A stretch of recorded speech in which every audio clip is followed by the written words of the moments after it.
Welcome back to the show that tells you you are a quantum computer with free will. But hey, I'm just one guy, so I want to hear what you have to say. Please leave a comment below, like the video, subscribe to the channel, and let's get this discussion started. Join me deep inside the mystery of numbers. Come and huff a metaphysical loo.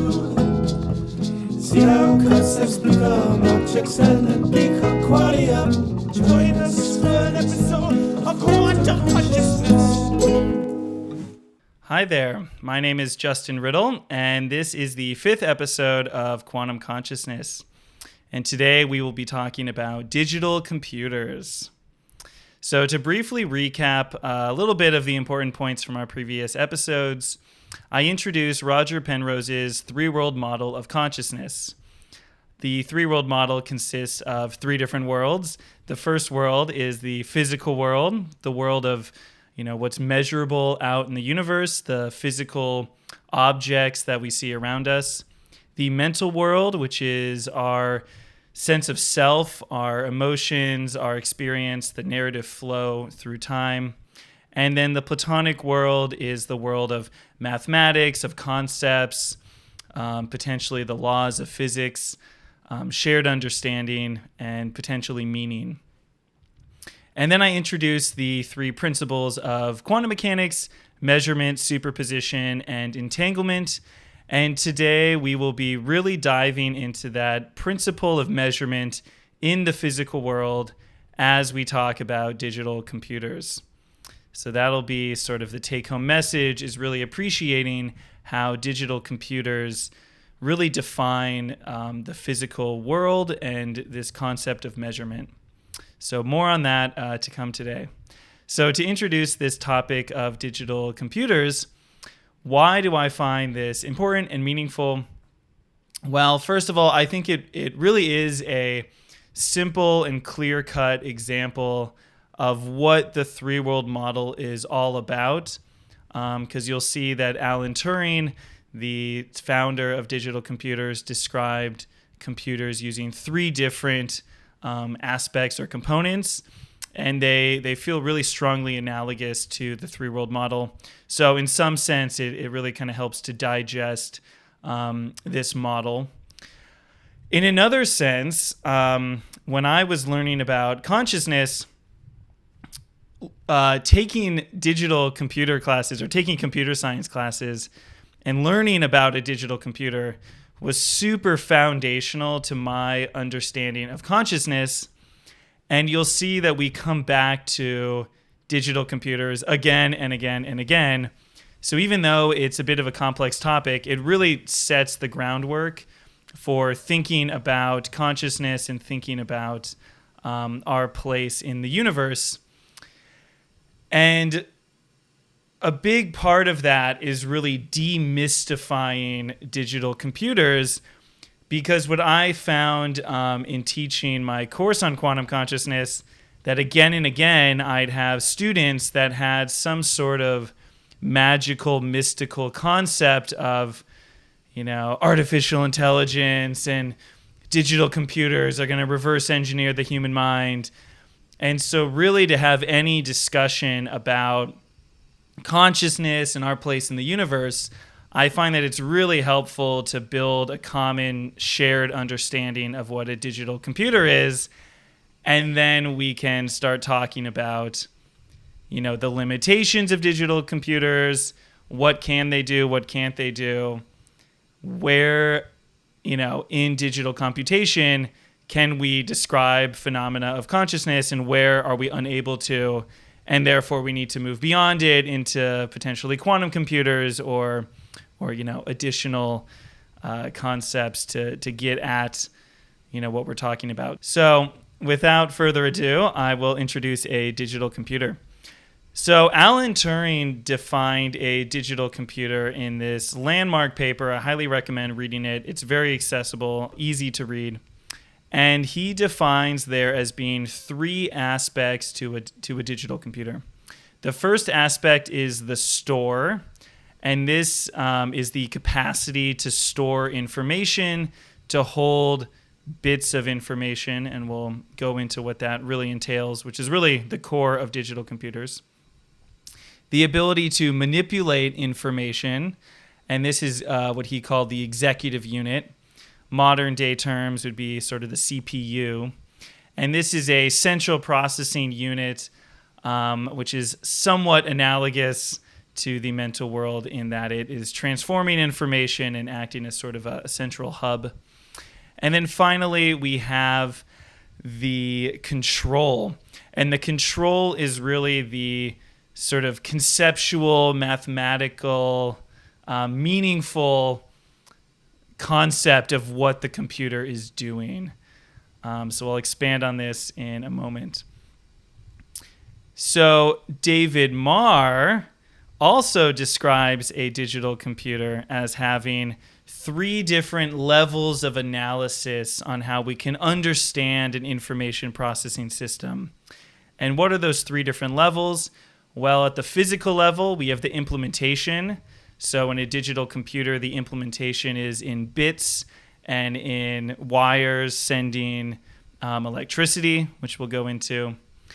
And then there is, at the mental level, the algorithmic level. How do we transform from input to output? So if I give you input A, how do I get to output B? What are the steps that we have to go through to go from one place to the next? And then finally, the computational level. And this is the question, really, why? Why did we make the computer? What is it computing? And how are we going from A to B? But why are we going from A to B? Are we doing addition? Are we doing multiplication? Are we saving and storing or projecting information onto a screen? Right? So the why of what we're doing is really that Platonic level, sort of the meaningful conceptual level. So I've really laid out these 3 different aspects of a digital computer. And while the algorithmic level or the executive unit is similar to the mental world, it's not quite the mental world. And while the computational level or the control is akin to the Platonic world in that, you're implementing some sort of mathematical concept, it isn't directly the mathematical world. However, the world of the store, the part that maps onto the physical world, this is really core to what the physical world is. And so what is a store and what really defines a digital computer? This is the bit. This is the ability to have a 0 or a 1. It's the creation of a solid state. True, false, 0, 1, up, down, whatever you want to call it, right? This is discrete. 0 and 1 can be thought of as being orthogonal to each other, where you're either 0 or you're 1. There's no such thing as being 0 and 1, and you just have to pick one or the other. It is true or false. This notion of bits or binary is really the defining feature of digital computers. And in a way, and I'll come back to this, this is the defining feature of the physical world. So, what is solid state physics and how do we create a digital computer? Well, the real key here is that we need to create what has been referred to as the solid state illusion. We essentially need to create something that will maintain a 0 or a 1 through time. And the challenge is that we live in the world of quantum mechanics, of all this chaos, all this stuff happening at this really fundamental level.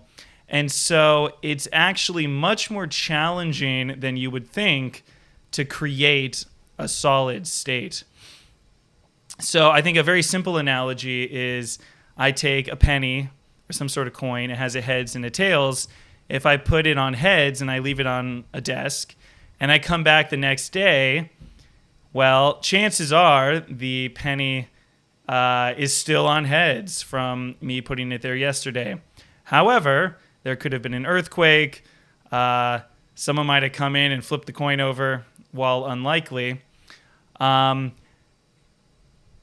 the question is, how do we create solid states in the world when there is all this random chaos and stuff that can kind of go awry? And so really, we need to create a solid state approximation because of all this inherent chaos in the world. And it actually is an amazing feat, like an amazing engineering feat, that we are able to create zeros and ones as solid states that persist into the future. And really, the amazing part about computers and the, ingenious aspect of a computer is that we're able to create something that is truly solid and will maintain this physical state through time into the future. And the challenge is that we want to make a lot of these physical states. And so while it might be easy to think about a penny or some large object maintaining its state through time, the challenge with a digital computer is that we want billions and billions and billions of bits in order to store all the amount of information that we're creating, right? So a byte is 8 bits, 8 zeros or ones, but we deal nowadays in gigabytes, megabytes, kilobytes, these very large thousands and hundreds of thousands and millions and billions of bits. The challenge is to create a bunch of these solid states. So how do we do that? Well, the way we do it is using transistors. And the simple way of thinking about a transistor is that there's 2 different pockets. And so this goes into material science and this really basic level of engineering that I am no expert in. But my understanding is that there's these 2 pockets of materials. And essentially what we want to do is we want to have a cloud of electrons that are occupying one of these 2 pockets. And there's a small channel between the 2. And what we want to do is we want to say, are all the electrons in this pocket on the left, or are they in the pocket on the right?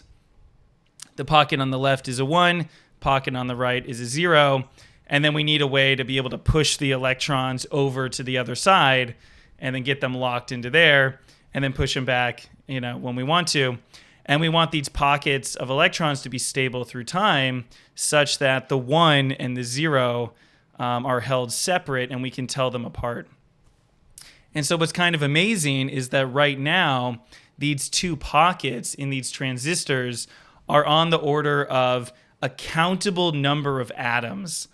So we're at the order of 10 or 15 atoms separating these different transistors and these different pockets. And so the challenge right now is that in your computer, you have these little pockets with electron clouds being pushed into the 1 state or the 0 state. But guess what? A cosmic ray from space can come down onto the planet, hit that transistor in your laptop, and boom, one of the 1s becomes a 0 and one of the 0s becomes a 1. And this actually happens all the time. It's kind of wild to think about, but because these pockets are so close together, chaotic environmental factors can randomly and unexpectedly shift your electron cloud from one pocket into the other. And there's not really any solution to this. This is an inevitability of living in a chaotic universe and trying to grasp onto some sort of solid thing within the universe. So how does our computer handle that? Well, there is an enormous amount of infrastructure built into your computer to handle that level of chaos and to check that your 0s and 1s are the right way that they should be. So a simple solution is redundancy, right? So for every bit that you want to store, we're just going to store 4 of them. And then the cosmic ray is probably only going to hit 1 of your bits, right? Come on. And so the cosmic ray hits 1 of the 4. And now we just take a vote and we say, oh, well, 3 out of 4 say it's a 1. And only 1 of those 4 says it's a 0. So we're just going to say it's a 1. In reality, there's much more clever ways, but simple, and you could go understand them if you cared about it, to back up our bits. So there's redundant systems and sort of checks and balances put in place to make sure and double check that our ones and zeros haven't been randomly flipped. And then there's algorithms in place changing those ones and zeros back to what they should be if you notice that there's some sort of problem there. Alrighty, so what is really fascinating about this, beyond just that, is that our transistors are getting to be the smallest that they could ever be. And so kind of the shocker here is that our transistors are on the order of 10 or 15 atoms. But if we ever get down to about 5 atoms of separation, superpositions and quantum mechanical effects will take over, and we won't be able to maintain our zeros and ones. These electron clouds will be moving around across atoms, and we won't be able to create that energy barrier to separate the 1 and 0 from each other. So this is pretty mind-blowing, and I don't think most people realize this, but our digital computers are kind of capping out at being the most impressive that they could ever be in a fundamental sense, at least in like a hardware sense. So there's a limitation on how tiny we can make our transistors. And so while we've seen this exponential growth in our ability to store information onto our computers, our hard drives are getting bigger and bigger and bigger. We're running into a fundamental limitation where we got a few more tricks in the book to upgrade our systems, but we're almost at what's called the digital brick wall, where we can no longer improve the hardware of digital computation or of digital computers fundamentally. In principle sense, our digital computation is almost maxed out at as powerful as it could possibly get. More on this in a later video when I talk about Ray Kurzweil's concept of a singularity and how quantum computers are coming on the scene and might pick up where digital computers are sort of stopping. All right, so if I want to send a bit, so we talked about the storage of bits in zeros and ones in these little packets, these little pockets of electron clouds. If I want to send a signal from one location to another, I have the same problem. I need to send a cloud of electrons across a wire. And how this works is you either send a high voltage or a low voltage signal, and you apply some threshold where, if it's, this higher voltage, then it's a 1. If it's a lower voltage, it's a 0.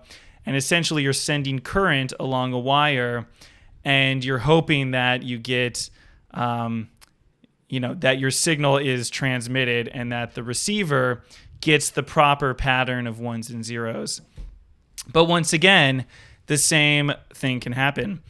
Cosmic ray comes in, hits your wire, all those electrons that are getting sent get shoved in some chaotic way, and your 1 becomes a 0, your 0 becomes a 1. And this is, once again, something that you can't really ever prepare yourself for, but you just have to create redundancies and checks and balances to sort of double check that you have received the proper code. So now to contextualize this concept of solid states into the concepts of quantum mechanics, this really comes down to the measurement principle. So previously I talked to you about how measurement is this process where you take this superposition of multiple possible states and you reduce it down to a 0 or a 1. You're taking a superposition and knocking it into just a 0 or a 1, and this is a solid digital state. So digitization is really core to quantum mechanics, right? And I'll get to this in the next video, but quantum computers are building on top of digital computers. It's not, it's a brand new technology, but it's not so alien as you would think. And really, digital computers are fundamental to even understanding how quantum computers work. So you're reducing your superposition into a binarized state. It's either here or it's there, or it's moving this fast or that fast. And your quantum system is becoming digitized and becoming solid within that measurement. And so one way to think about digital computation is that we're really trying to lock in this measurement. So every time I measure the digital computer, I always get a 1. I always get a 0.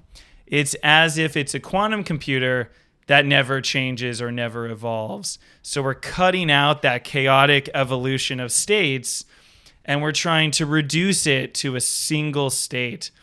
And we do this by using clouds of electrons. So every electron is a quantum system. It's evolving and superposing, and they're all bumping into each other and measuring each other. But we want the cloud itself to behave as sort of a meta solid state, where all of those electrons collectively are now being measured, and the collective location of those electrons is the 1 or the 0. So by blowing up a little bit, we're able to reduce the quantum mechanical effects. And you'll hear this a lot where you say, oh, I look around the room and I don't see any superpositions. I don't see any quantum weirdness going on. And the reason being is that it's so macroscopic to look at, let's say, a desk, that, there's all these atoms and electrons at this really tiny scale that are superposing.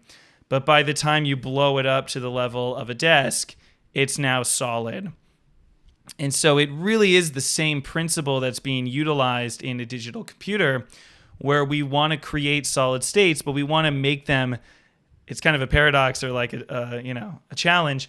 You want to make them as small as possible without hitting pure quantum mechanics, and then suddenly you can't maintain the solidity. So that's really the fundamental challenge with digital computation. All right, so moving on to using a digital computer. And so I would argue to you that the digital computer is really defined by measurement, and everything I talked about so far about creating solid states and sending digital signals through wires and maintaining them, this is really the core aspect of what a digital computer is. And then the next things we can talk about are CPUs, processing information, and then writing algorithms at this sort of platonic level using the concepts of math and implementing them in a digital computer. And these are really like how you're using these solid states that you've created. So to introduce a CPU, there's this really cool notion of a universal Turing machine. And the idea here is that a universal Turing machine can compute any algorithm ever. So as long as you can create a digital computer that can process any input A to any output B, this is now a universal Turing machine, and then you can program it to do literally anything. And so theoretically, the extreme case would be you could take a tree, rig up a bunch of beer cans and string, pull on certain beer cans, and the system of pulleys between the beer cans could theoretically act as a universal Turing machine. And so I will sometimes joke around and say, when we're talking about reducing the human mind or human consciousness to a digital computer, you could theoretically rig it up with a bunch of beer cans and string in the branches of a tree, and by pulling on this and that, you can compute input A to output B. And it kind of makes a mockery of the whole thing in some sense. But in another sense, you really can compute anything as long as you have solid states, the ability to create solid states, and then the ability to perform a base set of transformations. So what are these transformations I'm talking about? Typically, they're referred to as logic gates. And some really simple logic gates are the AND gate, right? So I have two inputs, A and B. And if input A and input B are both 1, then output a 1. If it's a 1 and a 0, or a 0 and a 1, or a 0 and a 0, then output 0. So this is the AND function. So what you can do is you can rig up a circuit such that when you input, a high voltage and another high voltage, it outputs a high voltage, another 1. But any other combo of high voltage, low voltage, and you don't get a high voltage out, you get a low voltage out. That's the 0. So in a practical sense, you just have to rig up some electronics that will convert your inputs into your outputs in the way that you want it to be converted. And then you now know in your head, this is an AND logic gate. This is doing the AND function, right? And so then I can start taking these logic gates and rig them up one after another. And then I can input some more complex input and get a more complex output. But what's kind of crazy is that it's really just these very simple logic gates where you just imagine high or low voltage coming in and high or low voltage coming out. And one fun fact is that there's what's called the universal sets. And these are a set of logic gates, or a small set of logic gates that can compute any set of input to any set of output. And so what's kind of remarkable is there's this gate called the not AND gate. It's pretty much the same thing as the AND gate, except it's the not version of that. So if you have two 1s coming in, it outputs a 0. Any other combination of 0s and 1s, it outputs a 1. Using just the not AND gate, or the NAND gate, you can create any logical computation. Take any input that you want to go into any output. You can rig up a series of NAND gates to run that computation. So it's kind of wild to think about, but I told you about transistors and sending signals on wires. Well, now I can create any transformation, a universal Turing machine, out of just not AND gates. And so I think the takeaway of this is really just to try to demystify the digital computer, because at the end of the day, it's really just a system of 0s and 1s going from input to output. And all of the fancy things that we see in our modern digital computers and all this crazy, amazing software that we have is very reducible to simple logical functions. And so everything that you see in the digital realm is laboriously created by someone out there. And so if you think I move my mouse here and something pops up, someone has sat down and calculated every single aspect of what is happening, and there is no magic to it. It is brute force, hundreds and hundreds and thousands of people caring about, where the pixel of the mouse is in this location. And I guess my point here is that we tend to just think, oh, there's probably some magical solution out there. But the reality is, and maybe this is trivial to most people, that someone really sat down and figured out all the details. And they thought about, if this happens, but then maybe if that happens, then, we want to do this. But if that happens, then we don't want to do this. And every single detail of your software, of your computer, is built up from this super basic level of 0s and 1s. And then it comes down to a screen. Okay, I want to shine a light, turn light on, turn a little bit of the red light on, turn a little bit of the green light on, right? It really comes down to this brute force, basic level of clever people figuring out ways to make it happen efficiently. But I think that's just important for us to think about. And so one of the earliest programmers was Lady Lovelace, and there's this really great quote from her that I want to just read. And this early computer that she was referring to was called the analytic engine.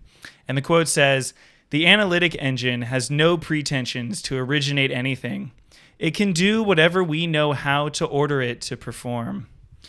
So in essence, it's basically summarizing what I just said about all this software. There is no magic going on. It is people sitting down and figuring out a solution and then hard code writing out all the details and really making it tick. And I think a good exercise for this, and this is one of the early assignments I got when I was taking an intro computer science class, is just take any two dates in time and calculate how many days are between those two dates. And it seems pretty easy, but then you think to yourself, okay, I got to think about leap years. I got to make sure that I'm counting every month, and every month has a different number of days. And so I want to make sure I'm adding up the right number of days. Yeah, it seems trivial, but then when you sit down and calculate the number of days between two dates, it is kind of challenging. I mean, it's not too difficult for anyone out there. You can do it, but you really have to sit down and think about all the different scenarios and cases of making sure that you're calculating it right. And so someone went and did that. And so now it happens under the hood, but at one point someone had to go figure that out for themselves. So yeah, I want to have a brief comment on artificial intelligence and modern sort of advances in software. And there really is a bunch of amazing stuff happening in the domain of artificial intelligence. And a lot of this comes down to, at the end of the day, simple principles, but then applying them at these massive scales. So when you have these fancy software tools, for example, coming out from Google, these neural networks, essentially what they're doing is you're exposing these networks to a bunch of images, and essentially you're just calculating similarity, differences between different things. And I guess we'd have to sit down and really walk through the architecture of what these networks look like.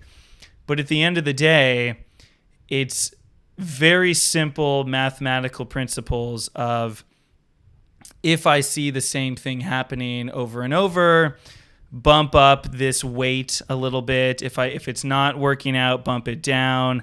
And essentially you add a bunch of complexity, you add a bunch of different units, and they're basically just looking for patterns. Are these things the same or different, right? If I add them together or if I subtract them, how close to zero are they, right? That would be like how similar two things are. And so while a lot of this stuff seems fantastical and really amazing, Google Deep Dream, for example, there's these really sort of amazing images that you can make. But at the end of the day, it still is simple principles and really simple mathematical functions that you can implement, looking for patterns, running quick calculations.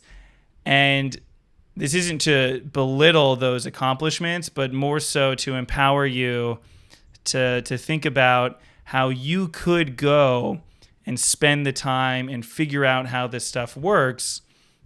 And at the end of the day, it's addition, it's subtraction, it's simple commands doing things at massive scale and then yielding these really interesting results. So one final thing I think on that same end is that your CPU on your computer, it runs, and I don't remember the exact numbers, but it runs on the order of 20 commands, period.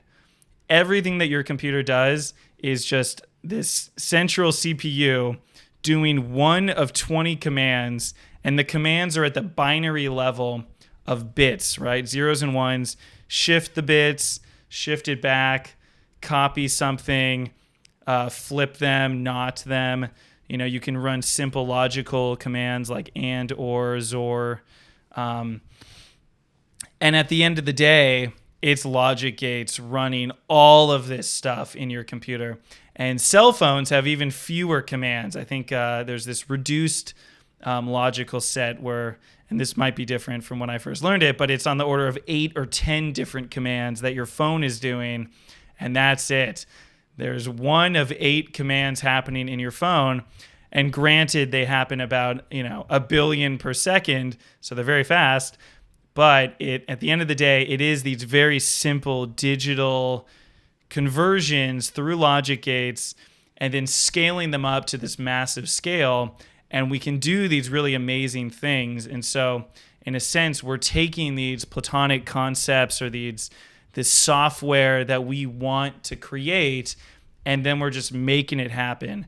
Or making it out of these tools, and these are very simple digital tools that empower us to make a lot of things. So I'm going to end this digital computer discussion talking about some things that AI will never be able to do. And this is speaking about digital AI, because who knows what could happen when we start making quantum computers. And I don't think we know what that would entail.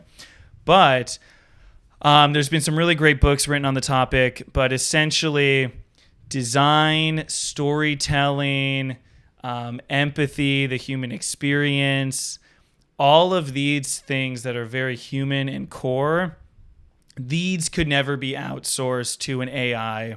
And so I think if you're thinking about a career or a job, one cool thing to think about is like my skill set should, or, if you can, orient your skill set to be storytelling or design, something aesthetic, the creation of knowledge or seeking truth. And I think a lot of like community involvement and stuff could also fit into this. But essentially, those jobs will only get emphasized more and more as we have these digital revolutions in industry taking place. And one movie that I really enjoyed, which I think highlights this, is the movie Her. And this is a movie set in the future about, hyper-intelligent AI that sort of is a companion to people.